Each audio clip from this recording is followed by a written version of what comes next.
Please subscribe the channel. ಕತೆಗಳನ್ನ ಅತಿ ಹೆಚ್ಚಿನ ಸಂಖ್ಯೆಯಲ್ಲಿ ಶೇರ್ ಮಾಡಿ, ಲೈಕ್ ಮಾಡಿ ಮತ್ತು ಕಮೆಂಟ್ ಮಾಡಿ. ನನ್ನ ಕತೆ ನಿಮ್ಮ ಭಾವ ಚಾನಲ್ಗೆ ಸ್ವಾಗತ.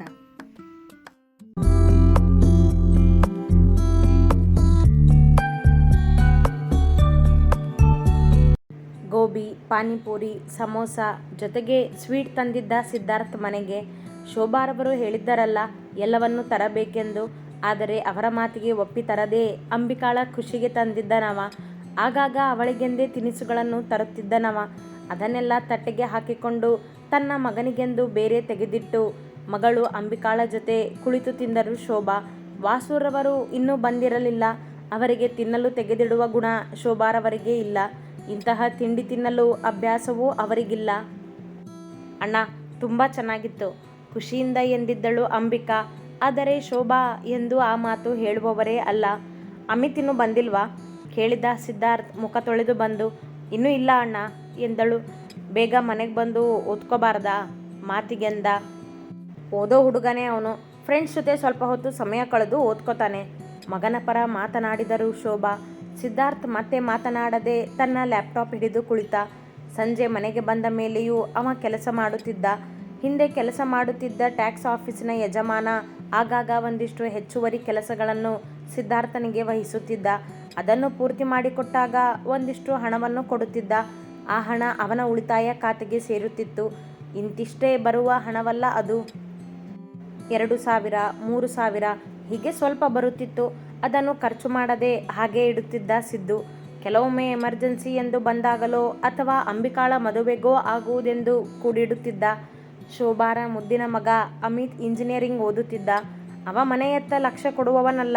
ಸಿದ್ಧಾರ್ಥ್ ಮನೆ ಖರ್ಚಿಗೆಂದು ಕೊಡುತ್ತಿದ್ದ ಹಣವನ್ನು ಶೋಭಾ ಅವನ ಖರ್ಚಿಗೆ ಕೊಡುತ್ತಿದ್ದರು. ಹೊತ್ತಿಗೆ ಊಟ ಮಾಡಿ ಕಾಲೇಜಿಗೆ ಹೋಗುತ್ತಾ ಫ್ರೆಂಡ್ಸ್ ಜೊತೆ ಖುಷಿಯಿಂದ ತಿರುಗಾಡುತ್ತಾ ಇದ್ದನವ. ಆಗಾಗ ಸಿದ್ಧಾರ್ಥ್ ಅವನನ್ನು ಕೂರಿಸಿಕೊಂಡು ಬುದ್ಧಿ ಹೇಳುತ್ತಿದ್ದ. ಆಗೆಲ್ಲ ಶೋಭಾ ಜೋರು ಬಾಯಿ ಮಾಡಿ ಅವನ ಬಾಯಿ ಮುಚ್ಚಿಸುತ್ತಿದ್ದರು.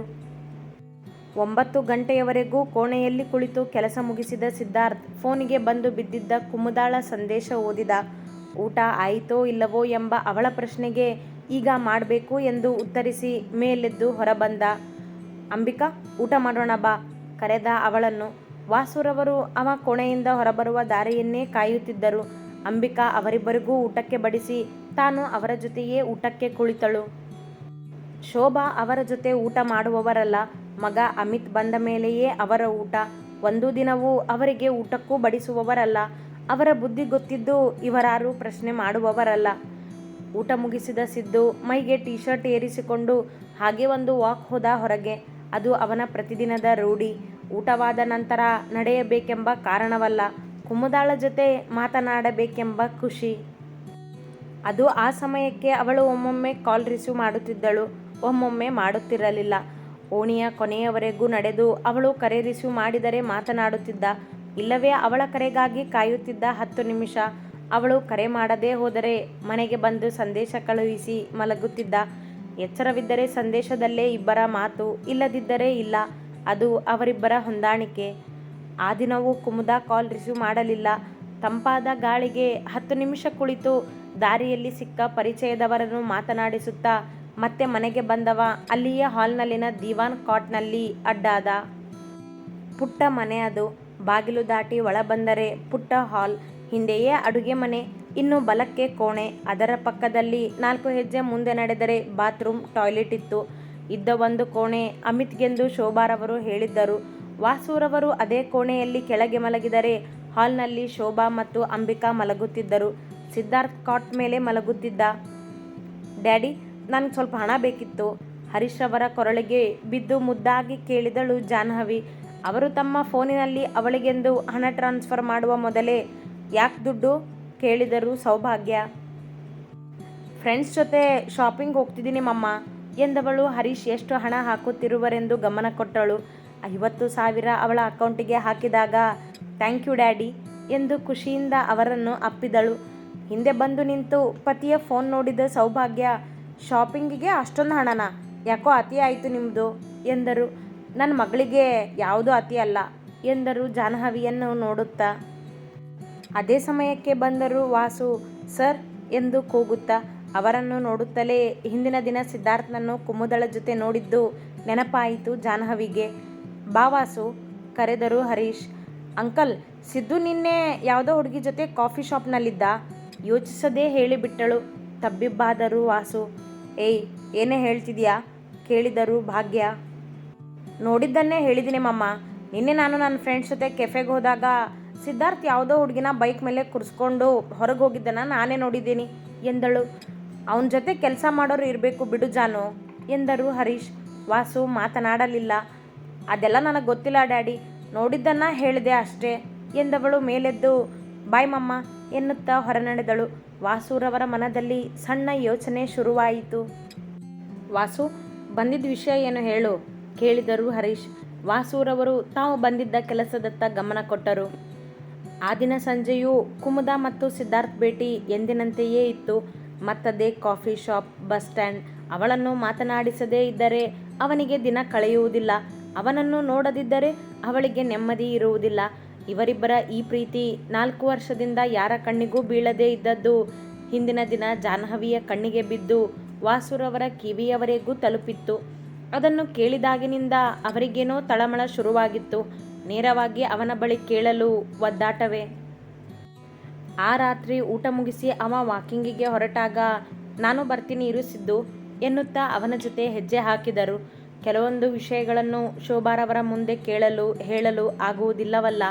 ಹಾಗಾಗಿ ಅವನ ಜೊತೆ ವಾಕಿಂಗ್ ಎಂದು ಹೊರಟು ಅಲ್ಲಿ ಮಾತನಾಡಿ ಬರುತ್ತಿದ್ದರು. ಇಬ್ಬರೂ ಬೀದಿಯ ಕೊನೆಯವರೆಗೂ ಮಾತನಾಡದೆ ನಡೆದು ಬಂದು ಅಲ್ಲಿದ್ದ ಕಟ್ಟೆಯ ಮೇಲೆ ಕುಳಿತರು. ಏನು ಹೇಳಬೇಕಿತ್ತು ಅಪ್ಪ ಕೇಳಿದ ಸಿದ್ಧಾರ್ಥ್. ಅವರ ಮನ ಚೆನ್ನಾಗಿ ಅರಿತವ ಅವ. ಅದು ಕೇಳಲೋ ಬೇಡವೋ ಎಂಬಂತೆ ರಾಗ ಎಳೆದರು. ಹೇಳಿ ಅಪ್ಪ, ಏನೋ ಕೇಳಬೇಕು ಅಂತಲೇ ಬಂದಿದ್ದೀರಾ ಅಂತ ಗೊತ್ತು ನನಗೆ ಎಂದ. ನಿನ್ನೆ ಯಾವುದಾದ್ರೂ ಹುಡುಗಿ ಜೊತೆ ಕೆಫೆಗೆ ಹೋಗಿದ್ದೇನು ಕೇಳಿದವರ ಪ್ರಶ್ನೆಗೆ ಅವ ಕ್ಷಣ ವಿಚಲಿತನಾದ. ಯಾರೋ ತನ್ನ ಜೊತೆ ಕುಮುದ ಇರುವುದನ್ನು ಕಂಡು ಅವರಿಗೆ ಹೇಳಿರುವರೆಂದು ಅವರ ಮಾತಲ್ಲಿಯೇ ಗೊತ್ತಾಯಿತವನಿಗೆ. ಹಾಂ ಅಪ್ಪ, ಹೋಗಿದ್ದೆ ಒಪ್ಪಿಕೊಂಡ ಮುಚ್ಚಿಡದೆ. ಮುಂದೆ ಏನು ಮಾತನಾಡಬೇಕೆಂದು ತಿಳಿಯದೆ ಚಡಪಡಿಸಿದರು ವಾಸು. ಪ್ರೀತಿಸುತ್ತಿರುವ ಹುಡುಗಿಯೋ ಅಥವಾ ಜೊತೆಗೆ ಕೆಲಸ ಮಾಡುವವಳೋ ಎಂದು ನೇರವಾಗಿ ಹೇಗೆ ಕೇಳಲಾದೀತು? ನಾನು ಆ ಹುಡುಗಿನ ಪ್ರೀತಿಸಿದ್ದೀನಿ ಅಪ್ಪ. ಕುಮುದ ಅವಳ ಹೆಸರು. ತಾನೇ ಹೇಳಿದ 4 ವರ್ಷದಿಂದ ಮುಚ್ಚಿಟ್ಟ ಸತ್ಯವನ್ನು. ಈಗಲೂ ವಾಸು ಮಾತನಾಡಲಿಲ್ಲ. ಅವನ ಸ್ವತಂತ್ರಕ್ಕೆ ಅಡ್ಡಿ ಬರುವವರಲ್ಲ ಅವರು. ಯಾರಿಗೂ ಗೊತ್ತಿರಲಿಲ್ಲ ಅಪ್ಪ. ನಿಮಗೆ ಯಾರೋ ಹೇಳಿದ್ದಾರೆ ಅಂದಮೇಲೆ ಮುಚ್ಚಿಡೋದು ಸರಿಯಲ್ಲ ಅಂತ ಹೇಳ್ತಿದ್ದೀನಿ ಎತ್ತಲೋ ನೋಡುತ್ತಾ ಕುಳಿತು ಎಂದ. ಸರ್ ಮಗಳು ಜಾಹ್ನವಿ ಹೇಳಿದ್ಲು ಎಂದರವರು. ಇವಳಿಗೆ ಗೊತ್ತಾಗಿದೆಯಾ ಸುದ್ದಿ? ಹಾಗಾದರೆ ಇನ್ಮೇಲೆ ಸಿಕ್ಕಾಗ ಅದಕ್ಕೂ ಅಣಕಸಿ ಮಾತಾಡ್ತಾಳೇನೋ ಮನದಲ್ಲೇ ಎಂದುಕೊಂಡ. ತಪ್ಪಿಲ್ಲ ಸಿದ್ದು, ನಿನ್ನ ಪ್ರೀತಿಸೋ ಜೀವ ಸಿಕ್ಕರೆ ನನ್ನಷ್ಟು ಖುಷಿ ಪಡೋರು ಯಾರೂ ಇಲ್ಲ ಈ ಜಗತ್ತಲ್ಲಿ. ಯಾವ ಭಾವವೂ ತೋರದೆ ಸಹಜವಾಗಿ ಎಂದರು. ಮನದಲ್ಲಿನ ಅಳುಕು ಬಗೆಹರಿದಿತ್ತಲ್ಲ, ಅಷ್ಟು ಸಾಕಿತ್ತವರಿಗೆ. ಇದನ್ನು ಆ ಜಾಹ್ನವಿ ಮುಂದೆ ಹೇಳ್ಬಿಡಿ ಅಪ್ಪ ಎಂದ. ಅವಳ ಅಣಕಿನ ಮಾತುಗಳು ಇವನಿಗೆ ಹಿಡಿಸದು. ಅವಳ ಜೊತೆ ವಾದಕ್ಕಿಳಿಯುವ ಆಸೆಯೂ ಅವನಿಗಿಲ್ಲ. ಆಡ್ಕೋತಾಳೆ ಅಂತೇನು ಅದನ್ನೇ ಕೇಳಿದರು. ಹಾಂ ಎಂದನಷ್ಟೇ. ತುಸು ನಕ್ಕರವರು. ಮತ್ತೆ ಇಬ್ಬರೂ ಸ್ವಲ್ಪ ಹೊತ್ತು ಮಾತನಾಡಿ ಮನೆಯತ್ತ ಬಂದರು. ಆ ಸಮಯ ಕುಮುದಾಳಿಗೆ ಕರೆ ಮಾಡಲಾಗದೆ ಮನೆಗೆ ಬಂದ ಸಿದ್ಧಾರ್ಥ್ ಅವಳಿಗೆ ಸಂದೇಶದಲ್ಲೇ ನಡೆದಿದ್ದನ್ನೆಲ್ಲ ತಿಳಿಸಿದ. ಅವಳು ಇವನ ಮಾತಿಗೆ ಹೂಗುಟ್ಟಿದಳು. ಮಾತು ಮುಗಿಸಿ ಫೋನ್ ಪಕ್ಕಕ್ಕಿಟ್ಟಾಗ ಜಾಹ್ನವಿ ನೆನಪಾದಳು. ತಾನು PUC ಓದುವಾಗಲೇನೋ ಹೋಟೆಲ್ ಒಂದರಲ್ಲಿ ಕೆಲಸ ಮಾಡುತ್ತಿದ್ದ. ಅದೇ ಹೋಟೆಲ್ಲಿಗೆ ಗೆಳತಿಯರ ಜೊತೆ ಹೋಗಿದ್ದ ಜಾಹ್ನವಿ ಇವನನ್ನು ಕಂಡು, ಏನಿದೆ ಸಿದ್ದು, ಬ್ರಿಲಿಯಂಟ್ ಸ್ಟೂಡೆಂಟ್ ನೀನು, ಹೋಟೆಲ್ನಲ್ಲಿ ಕೆಲಸ ಮಾಡ್ತಿದೀಯಾ ಎಂದು ಅಲ್ಲಿಯೇ ಅಣಕಿಸಿದ್ದಳು ಎಲ್ಲರ ಮುಂದೆ. ಅವಮಾನವಾದರೂ ಸಹಿಸಿಕೊಂಡಿದ್ದ ಹುಡುಗ ಜೀವನ ನಡೆಸಲು. ಅದು ನೆನಪಾದಾಗ ಅವಳಿಗೆ ಬೈಯಬೇಕೆನ್ನಿಸುತ್ತಿತ್ತು. ಆದರೆ ಕೆಲಸ ಕೊಡುವ ದಣಿಯ ಮಗಳಲ್ಲವೇ, ಧ್ವನಿ ಏರಿಸುವಂತಿಲ್ಲ. ನನ್ನ ಜೀವನದಲ್ಲಿ ಈ ಹುಡುಗಿ ಒಬ್ಬಳು ಯಾಕೆ ಬಂದಿದ್ದಾಳೋ ಗೊತ್ತಿಲ್ಲ. ಚಿಕ್ಕನ್ನಿಂದನೂ ನನಗೆ ಕಾಡ್ತಿದ್ದಾಳೆ. ಬಾಯಿ ತೆಗೆದು ಬೈಯೋ ಹಾಗಿಲ್ಲ, ಗದರೋ ಹಾಗಿಲ್ಲ ನನ್ನ ಪರಿಸ್ಥಿತಿ ಮನದಲ್ಲೇ ಎಂದುಕೊಂಡ ಜಾಹ್ನವಿಯನ್ನು ನೆನಪಿಸಿಕೊಳ್ಳುತ್ತಾ. ಅದೇ ಸಮಯಕ್ಕೆ ಹೆಚ್ಚು ಯೋಚನೆ ಮಾಡಬೇಡ, ಮಲಗು ಎಂದು ಕುಮುದಾಳ ಸಂದೇಶ ಬಂದಿತ್ತು. ಅದನ್ನು ಓದಿದಾಗ ಈ ಹುಡುಗಿ ಒಬ್ಬಳೆ ನನ್ನನ್ನು ಚೆನ್ನಾಗಿ ಅರ್ಥ ಮಾಡ್ಕೊಂಡಿರೋದು ಎಂದುಕೊಂಡವ. ನೀನು ಮಲಗು, ಗುಡ್ ನೈಟ್ ಎಂದು ಸಂದೇಶ ಒತ್ತಿ ಕಳುಹಿಸಿ ಕಣ್ಮುಚ್ಚಿದ. ಮಾರನೇ ದಿನ ಸಂಜೆ ಇಬ್ಬರೂ ಅದೇ ಕಾಫಿ ಶಾಪ್ನಲ್ಲಿ ಭೇಟಿಯಾಗಿದ್ದರು. ಹಿಂದಿನ ರಾತ್ರಿ ತನ್ನ ತಂದೆ ಕೇಳಿದ್ದರ ಬಗ್ಗೆ ಸಂದೇಶದಲ್ಲಿ ಹೇಳಿದ್ದಲ್ಲದೆ ಬೆಳಗ್ಗೆ ಕರೆ ಮಾಡಿಯೂ ಹೇಳಿದ್ದ ಸಿದ್ಧಾರ್ಥ್. ಈಗ ಮತ್ತೆ ಎದುರಾಗಿ ಕುಳಿತಾಗ ಅದೇ ವಿಷಯ ತೆಗೆದಿದ್ದ. ಕುಮುದಾಳ ಮುಂದೆ ಏನನ್ನೂ ಮುಚ್ಚಿಡುವುದಿಲ್ಲ ಅವ. ಎಲ್ಲವನ್ನೂ ಹೇಳಿಕೊಳ್ಳಲು ಅವಳಲ್ಲದೆ ಅವನಿಗೆ ಇರುವುದಾದರೂ ಯಾರು? ತನ್ನ ಪ್ರೀತಿಯ ಬಗ್ಗೆ ತಂದೆಗೆ ಗೊತ್ತಾಯಿತೆಂಬ ಬೇಸರವಿಲ್ಲ ಅವನಿಗೆ. ಜಾಹ್ನವಿಗೆ ಗೊತ್ತಾಗಿದೆಯಲ್ಲ ಎಂಬ ಚಡಪಡಿಕೆ, ಏನೋ ಕಸಿವಿಸಿ. ಇನ್ನೂ ಎದುರಿಗೆ ಸಿಕ್ಕಾಗ ಬಿಡುವವಳಲ್ಲ ಅವಳು ಎಂಬುದು ಗೊತ್ತಿತ್ತವನಿಗೆ. ನಿಮ್ಮ ತಂದೆ ನಮ್ಮಿಬ್ಬರ ಪ್ರೀತಿನ ಒಪ್ಕೊಂಡಿದ್ದಾರೆ ಅಂತ ನೀನೇ ಹೇಳ್ತಿದ್ಯಾ, ಅಂದಮೇಲೆ ಈ ಚಡಪಡಿಕೆ ಯಾಕೆ ನಿನಗೆ? ಕೇಳಿದಳು ಕುಮುದ ಕಾಫಿ ಹೀರುತ್ತಾ. ಆ ಜಾಹ್ನವಿಗೆ ಗೊತ್ತಾಗಬಾರ್ದಿತ್ತು ಎಂದವನ ಕೈಯಲ್ಲೂ ಕಾಫಿ ಕಪ್ ಇತ್ತು. ಆದರೆ ಗಮನ ಬೇರೆಲ್ಲೋ ಇತ್ತು. ಆ ಹುಡುಗಿ ತುಂಬ ಜೋರಿದಾಳ. ಹಿಂದಿನ ರಾತ್ರಿ ಸಿದ್ದು ಹೇಳಿದಾಗಲೇ ಅವಳು ಜಾಹ್ನವಿಯ ಹೆಸರನ್ನು ಕೇಳಿದ್ದು. ಅಲ್ಲಿಯವರೆಗೂ ಅವಳ ಬಳಿ ಮಾತನಾಡಿರಲೇ ಇಲ್ಲ ಜಾಹ್ನವಿಯ ಬಗ್ಗೆ. ಮಾತನಾಡುವ ಸಂದರ್ಭವೂ ಬಂದಿರಲಿಲ್ಲ. ಎಂದೋ ಒಮ್ಮೆ ಸರ್ಗೆ ಒಬ್ಬಳೇ ಮಗಳಿದ್ದಾಳೆ ಎಂದಿದ್ದ. ಅದು ಹರೀಶ್ ರಾಜ್ ಬಗ್ಗೆ ಅವಳ ಮುಂದೆ ಹೇಳುವಾಗ ಅಷ್ಟೇ. ಇದ್ದಾಳೆ ಎಂದನಷ್ಟೇ. ಮತ್ತೊಬ್ಬರ ಬಗ್ಗೆ ಆಡಿಕೊಳ್ಳುವ ಗುಣವಲ್ಲ ಅವನದ್ದು. ಹೋಗ್ಲಿ ಬಿಡು ಸಿದ್ದು ಎಂದ ಕುಮುದ ಕಾಫಿ ಕುಡಿದು ಮುಗಿಸಿ ಕಪ್ ಟೇಬಲ್ ಮೇಲಿಟ್ಟಳು. ಅವನಿನ್ನೂ ಕಪ್ ಖಾಲಿ ಮಾಡಿರಲೇ ಇಲ್ಲ. ಪ್ರತಿದಿನ ತನಗಿಂತ ಮೊದಲು ಕಪ್ ಖಾಲಿ ಮಾಡುವವ ಇನ್ನೂ ಕುಡಿಯುತ್ತಿರುವನೆಂದರೆ ಅವಳಿಗರ್ಥವಾಯಿತು ಅವನಿನ್ನೂ ಅದೇ ವಿಷಯದ ಬಗ್ಗೆ ಯೋಚಿಸುತ್ತಿರುವನೆಂದು. ನಮ್ಮ ಪ್ರೀತಿ ಬಗ್ಗೆ ಅವ್ರಿಗೆ ಗೊತ್ತಾಗಬಾರ್ದಿತ್ತೇನು ಸಿದ್ದು? ಕೇಳಿದಳು ಮುಖ ಚಿಕ್ಕದು ಮಾಡಿ. ಹಾಗೇನಿಲ್ಲ ಕುಮುದ ಎಂದವನ ಫೋನ್ ರಿಂಗ್ ಆಯಿತು. ತೆಗೆದು ನೋಡಿದಾಗ ಹರೀಶ್ ಸರ್ ಎಂದಿತ್ತು. ಸರ್ ಯಾಕೆ ಕಾಲ್ ಮಾಡ್ತಿದ್ದಾರೆ? ಇವಳು ಅವ್ರಿಗೂ ಹೇಳಿದಾಳೋ ಏನೋ. ಕುಮುದಾಳ ಮುಖ ನೋಡಿ ಎನ್ನುತ್ತಾ ರಿಸೀವ್ ಮಾಡಿದವ ಹೇಳಿ ಸರ್ ಎಂದ. ಚೂರು ಗೊಂದಲವಿತ್ತು ಅವನ ಮೊಗದಲ್ಲಿ. ಹಲೋ ಸಿದ್ದು, ನಾಳೆ ಬ್ಯಾಂಕ್ ರಜೆ ಅಲ್ವಾ? ಮನೆಗೆ ಬಾ, ಸ್ವಲ್ಪ ಅಕೌಂಟ್ ಕೆಲಸ ನೋಡೋದಿದೆ ಎಂದರು. ತಮ್ಮ ಕಂಪನಿಯ ತಮ್ಮ ಷೇರಿನ ಅಕೌಂಟ್ ಕೆಲಸವನ್ನು ಹೆಚ್ಚಾಗಿ ಸಿದ್ಧಾರ್ಥನ ಬಳಿಯೇ ಅವರು ಪರಿಶೀಲಿಸುತ್ತಿದ್ದದ್ದು. ಓಕೆ ಸರ್, ಬರ್ತೀನಿ ಎಂದ ಗೌರವದಿಂದ. ಹರೀಶ್ ಕಾಲ್ ಕಟ್ ಮಾಡಿದರು. ಅವ್ರ ಕಂಪ್ನಿ ಅಕೌಂಟ್ ನಾನೇ ಚೆಕ್ ಮಾಡೋದಲ್ವಾ, ಅದಕ್ಕೆ ನಾಳೆ ಬಾ ಅಂತ ಹೇಳಿದ್ರು ಹೇಳಿದ ಕುಮುದಾಳಿಗೆ. ಅವನ ಮುಂದಿದ್ದ ಕಾಫಿ ಆರಿ ಹೋಗಿತ್ತು ಆಗಲೇ. ಹೌದಾ, ಹೋಗ್ಬಾ, ನಾಳೆ ಇಬ್ಬರಿಗೂ ರಜೆನೆ ಎಂದಳು. ಕಾಫಿ ಆರೋಗಿದೆ, ಬಾ ಹೋಗೋಣ ಎಂದವ ಮೇಲೆದ್ದು ಕಾಫಿಯ 20 ರೂಪಾಯಿ ಬಿಲ್ ಕೊಟ್ಟು ಬೈಕ್ ಹತ್ತಿರ ನಡೆದ.